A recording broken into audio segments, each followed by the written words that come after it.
Hello everyone.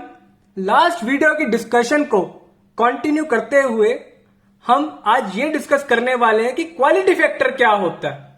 और इस case में ना हम ये डिस्कस करेंगे what is the quality factor of a resonating circuit और what is sharpness of resonance. वो शार्पनेस क्या होती है रेजोनेंस की। तो पहले एक डेफिनेशन पढ़ लेते हैं। Quality factor is defined as the ratio of voltage developed across inductor और कैपेसिटर। वो या तो इंडक्टर के अक्रॉस वोल्टेज देख लो या कैपेसिटर के। वो या क्यों लगा रहा हूं? और क्योंकि दोनों के बराबर, दोनों के अक्रॉस सेम ही पोटेंशियल आना है at resonance to the impressed voltage. वो इम्प्रेस्ड वोल्टेज ना हमारे पोटेंशियल ड्रॉप होता है रजिस्टर के across, which is the voltage applied to resistor. अब देखो भाई, एक बहुत इंपॉर्टेंट बात बताता हूं।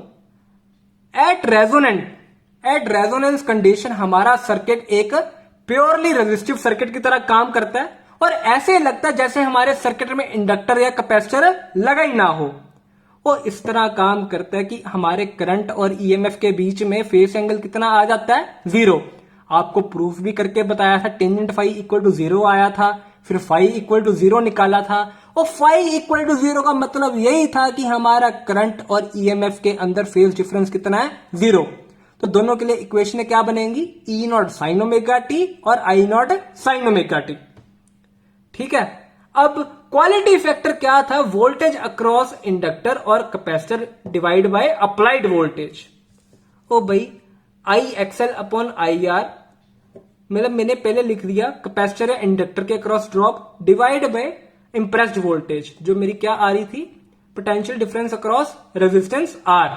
और इस केस में ना रेजोनेंस में जो अप्लाइड वोल्टेज होगी ना, वही वोल्टेज का जो ड्रॉप होगा ना मेरी रेजिस्टर के अक्रॉस आ जाएगा। इसलिए अप्लाइड वोल्टेज भी लिख सकते हैं इस केस में। तो नीचे क्या आ जाएगा? I R omega R into L by R. ओ भाई, ओमेगा की वैल्यू क्या आई थी लास्ट टाइम? और 1 upon under root L C. वो वैल्यू डाल लो, हायर लेवल मैथमेटिक्स लगाओ, कुछ काटा पिटा होगा। और क्यू के क्वालिटी फैक्टर, क्यू की वैल्यू आ जाएगी 1 upon R under root L by C. और ये क्वालिटी फैक्टर ना हमारी इस कर्व की, ओ भाई इस कर्व की ना, इस पर्टिकुलर कर्व की हमें क्या बताती है? शार्पनेस। इस पर्टिकुलर कर्व की क्या बताती है हमको? शार्पनेस। और जैसी रेजिस्टेंस ज्यादा होगी मेरा करंट क्या होना शुरू हो जाएगा? मैक्सिमम करंट कम। तो वो ग्राफ ना कुछ नीचे बनना शुरू हो जाएगा इस तरह। और जैसे ही मेरे सर्किट में रेजिस्टेंस की वैल्यू कम होगी मेरी क्वालिटी क्या हो जाएगी? बेटर। ओ भाई, आप करके देख लेना। ये क्वालिटी हो जो होता है ना, क्वालिटी फैक्टर क्यू, इसके यूनिट्स क्या होते हैं? डायमेंशनल्स। इसको करके देख लेना। रेजिस्टेंस के यूनिट्स ओम, हेनरी और कैपेसिटेंस के फैरेड डालना एसआई यूनिट्स में, शायद आपकी क्यू डायमेंशनलेस आ जाए। और इसको एक और चीज भी बोलते हैं, इस क्वालिटी फैक्टर को इस तरह भी बोल सकते हैं कि the quantity omega R by 2 delta omega. जो बैंडविड्थ की मैंने बात की थी ना, अब उसको डिस्कस करेंगे हम थोड़ी डेप्थ में। जो ओमेगा आर है ये है मेरी resonating frequency by 2 delta omega, और डेल्टा ओमेगा मेरी बैंडविड्थ है। Is regarded as a measure of sharpness of resonance.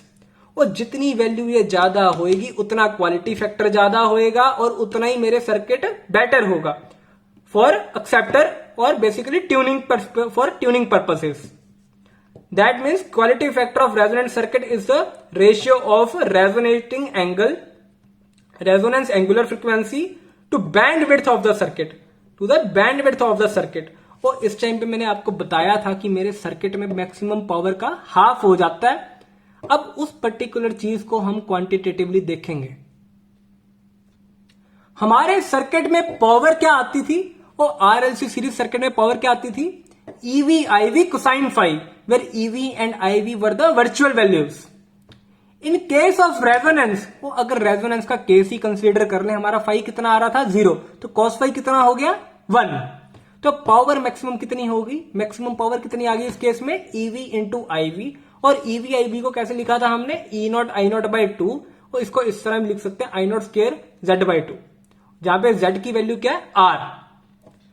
और अब पता है क्या है, जो हमने केस आपको बताया था, मैंने, कि जो हमारे चैनल वाले होते हैं ना, इनको एक फ्रीक्वेंसी अलॉट की होती है और ये बोला जाता है कि आपकी जो मैक्सिमम पावर है ना उसको डिवाइड बाय 2 कर दो, उसके बीच में जितनी फ्रीक्वेंसीज आएंगी, जितनी फ्रीक्वेंसीज उसके बीच में आएंगी उतनी आप यूज कर सकते हो।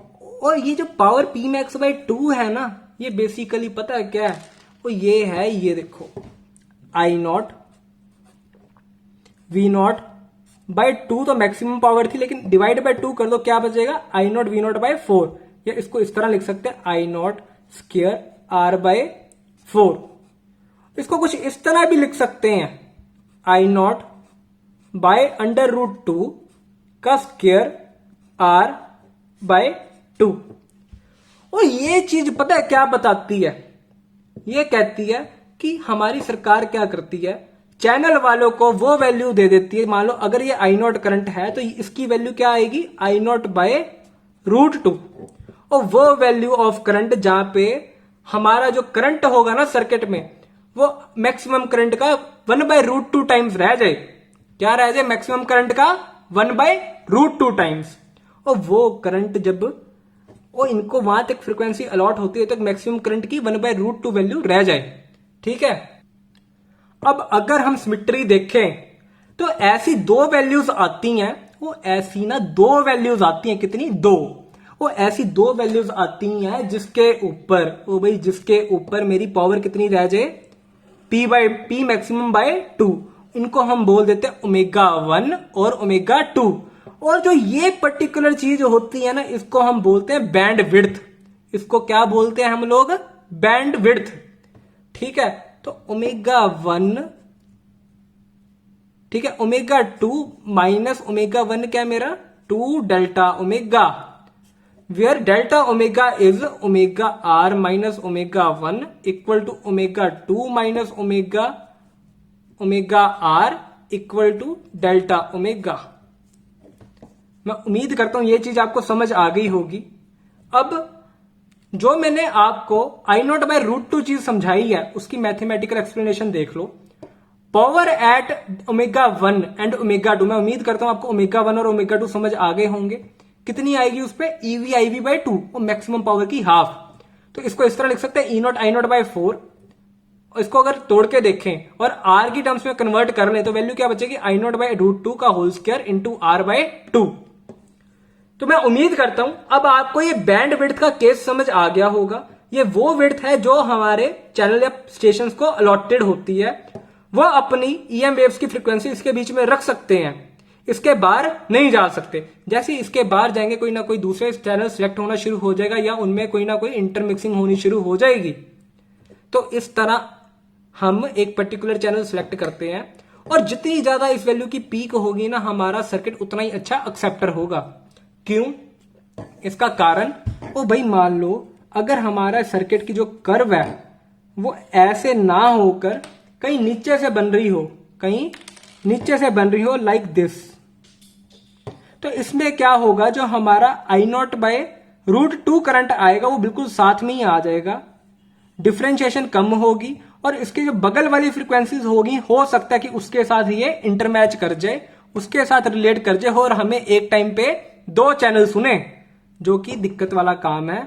इसलिए जितनी ज्यादा इसकी फ्रीक्वेंसी होगी और ये किस पे डिपेंड करेगा, रेजिस्टेंस पे, और जितनी ज्यादा इस कर्व की शार्पनेस होगी और जितनी ज्यादा इस कर्व की शार्पनेस होगी उतना ही अच्छा मेरा सर्किट बनेगा, उतना ही अच्छा मेरा सर्किट बनेगा।